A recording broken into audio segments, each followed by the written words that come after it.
सम्मानित मंच, स्कूल प्रशासन, प्रिंसिपल साहब, आपका धन्यवाद करना चाहती हूँ कि आज अंतर्राष्ट्रीय महिला दिवस पर आपने एनुअल फंक्शन को रख करके बहुत ही अच्छा और एक अच्छा मैसेज दिया है।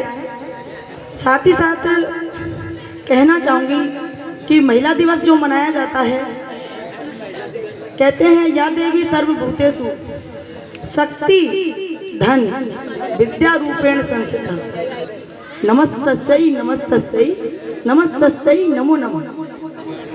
धन, देवी और शक्ति ये तीनों नारी का ही रूप है और इसे घर घर में हमने देखा जाता है। पहले हमारे मनु जी जो रहे हैं, उन्होंने कहा कि नारी को जहाँ पूजा जाता है, रमन्ते तत्र देवता, वहाँ पर देवता निवास करते हैं। तो आज महिला दिवस है और यहाँ पर बैठी बच्चियों को, उनकी मातृशक्ति को, सभी को इसकी ढेर सारी शुभकामनाएं देना चाहती हूँ।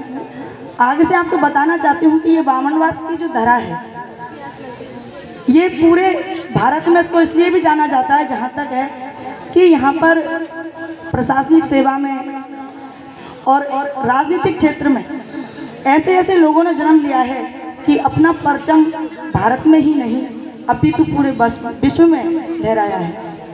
क्योंकि प्रयासरत हमेशा रहना चाहिए। एक छोटा सा किस्सा आपको सुनाऊं मैं कि एक जगह पर 4 बच्चे बैठे हुए थे, तो दरवाज़ा बंद है और उनसे कहा जाता है कि बिना कुछ खोले, इसको कुंडी खोले बिना आपको अंदर जाना है। ये अंदर से बंद है और आपको ऐसा प्रयास करना है कि इसके अंदर जाना है। तो चारों में गपशप होती है, एक दूसरे की तरफ देखते हैं कि यार अंदर से बंद है तो अपन लोग कैसे इसको खोल सकते हैं। लेकिन एक लड़का खड़ा हुआ और उसने धक्का लगाया और गेट खोल दिया। ये जो विडंबनाएं हैं, जो परिस्थिति है, वो ये कहती है कि वो अंदर से बंद नहीं था। उन्होंने कहा और उन्होंने मान लिया, लेकिन कोई तो है जिसका दिमाग चलता है, कोई तो है जो प्रेरणादायक बनता है। क्योंकि बिरले होते हैं वो लोग जो कुछ अलग लेके पैदा होते हैं, जो कुछ अनूठा करते हैं। तो इसमें उसने बच्चे ने क्या किया कि कोशिश तो करूँ, एक प्रयास तो कर सकता हूँ ना मैं, बैठ के क्या होगा। उसने प्रयास किया। तो ऐसा नहीं है कि अब इस धरती को इस नाम से नहीं जाना जाएगा। आप बैठे हो, ऐसे ही कभी जो हमारे प्रशासन सेवा में गए हैं, जो स्पोर्ट्स में गए हैं, जो राजनीतिक क्षेत्र में गए हैं, जो किसी भी क्षेत्र में गए हैं, उन्होंने प्रयास ही किया है ना। तो आप ऐसा मत सोचो अरे IAS हम कैसे बन सकते, क्यों नहीं बन सकते। वो भी इसी जगह पर इसी तरह इन्हीं गुरुजनों से पढ़ते थे और एक आत्मविश्वास था उनमें। बच्चियों से कहना चाहूँगी कि आज महिला दिवस इसलिए मनाते हैं कि ये कहा जाता है कि महिलाओं को द्वयम का दर्जा दिया है, प्रथम का नहीं। ना हमें प्रथम का दर्जा चाहिए और ना ही हम द्वयम का दर्जा स्वीकार करेंगे। हमें तो सिर्फ समानता चाहिए कि आपके घरों में आप हो। चलो ठीक है, आज बच्चियों की संख्या खूब अच्छे से है और हमारे बच्चे भी बैठे हुए हैं पीछे। आप सबसे कहना चाहूँगी, यदि आपके घर से शुरुआत होती है, यानी आपके पेरेंट्स से शुरुआत करते हैं भेदभाव की, तो वो आपकी भी मेंटलिटी बनती है। तो आप यदि भाई हैं तो वो भी सुने, बच्चियाँ हैं तो वो भी सुने। आप अपने घर में ही कहो, यदि आप देखती हो कि आपके साथ भेदभाव हो रहा है, तो आप अपने पेरेंट्स से ही कहो कि जब आप ही हमें समानता का दर्जा नहीं दोगे तो आगे हम उम्मीद किससे करेंगे, किससे करेंगे। ये बात बहन को ही नहीं, भाई को भी कहनी चाहिए कि मम्मी जैसा पालन पोषण आप मेरा कर रही हैं, जितना विश्वास मेरे लिए कर रही हैं, जितना मेरे लिए शिक्षा के लिए आप प्रयास रहते हैं, ऐसे ही आप मेरी बहन के लिए भी होइए और ये उसकी नैतिक जिम्मेदारी है। तो आप सबसे कहना चाहूँगी, प्रयास को कभी ना छोड़े, क्योंकि परिश्रम ही महती कुंजी है जो आपकी किस्मत का, आपके फ्यूचर का, आपको आगे बढ़ने का मौका देती है। एक और बात मैं आपसे कहना चाहूँगी कि यदि कोई भी बच्चा या बच्ची इस स्कूल का नाम टॉप में लाएगा, यानी हाईएस्ट नंबर लेकर आएगा, मैं उनको चांदी के सिक्के दूँगी, चांदी के सिक्के दूँगी। मुझे बहुत खुशी होगी, आप लाइए, मुझे देने में बहुत ज़्यादा खुशी होगी कि हमारे जो स्कूल के बच्चे हैं उन्होंने नाम टॉप किया है और उस बहन और भाई को मेरी तरफ से चांदी का सिक्का दिया जाएगा। दूसरी चीज़, आप 10th पास करके, जैसा कि आज साइंटिस्ट का युग है, वैज्ञानिक युग है, तो आप साइंस लीजिए, डरिए मत।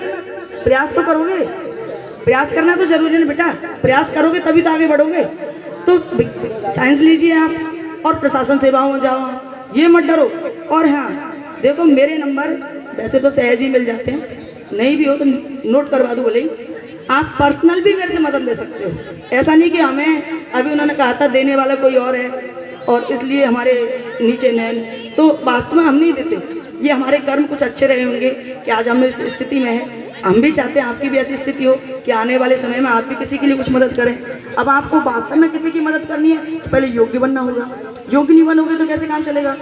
तो एक चीज़ और, नशा, इसकी बहुत ज़्यादा स्थिति खराब है और ख़ास तौर से बामनवास के बारे में सुनती हूँ तो दुख होता है, क्योंकि हमारे ही बच्चे जब ऐसा हो रहे तो बाहर जाके हम क्या मैसेज दे सकते हैं। तो घर में आप जाके कहोगे, और ख़ास तौर से युवा साथी जो अभी आप देश का भविष्य बनोगे आगे, तो देश के भविष्य की भी सोचिए, परिवार की भी सोचिए और खुद की तो कम से कम सोचिए ही सोचिए। खुद की इसलिए सोचिए कि आप नशा करोगे तो शारीरिक बल इतना घट जाएगा कि आप लगोगे ही नहीं कि युवा भी हुए, उससे पहले ही बूढ़े हो जाओगे। तो कौन नहीं चाहता कि जवानी आए, कौन नहीं चाहता कि माँ बाप का सहारा बने, कौन नहीं चाहता, चाहते हो ना। तो आपके घर में यदि आपका कोई भाई किसी भी चीज़, जो गांजा ड्रग्स जो भी होती है, कुछ जो नशे के पदार्थ होते हैं, इनको कोई लेता है तो पेरेंट्स की मदद लो और प्रशासन के साथ मिलकर के उसको दूर करो। क्योंकि प्रशासन को भनक तब पड़ती है जब कोई घटना घट जाती है, जब कुछ बड़ा सा कांड हो जाता है तब। लेकिन पेरेंट्स को और भाई बहनों को तो घर में पता होता है ना कि मेरा भाई क्या करता है, हमारे घर में कौन ड्रग्स लेता है या कौन स्मोक लेता है, जो भी चीज़ें हैं नशे की वो कौन लेता है। तो इसके लिए शुरुआत घर से ही होती है बेटे। ऐसा नहीं प्रशासन क्या घर में घुस के थोड़ी देखता है, प्रशासन तो तब आता है जब बड़ा सा कांड हो जाता है। तो नशे को अपने आप से दूर रखो, अपने आसपास का वातावरण शुद्ध रखो।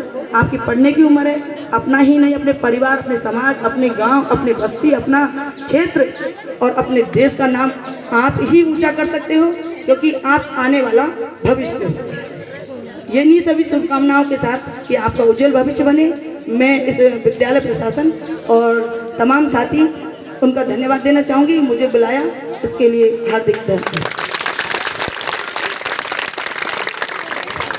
धन्यवाद मैडम।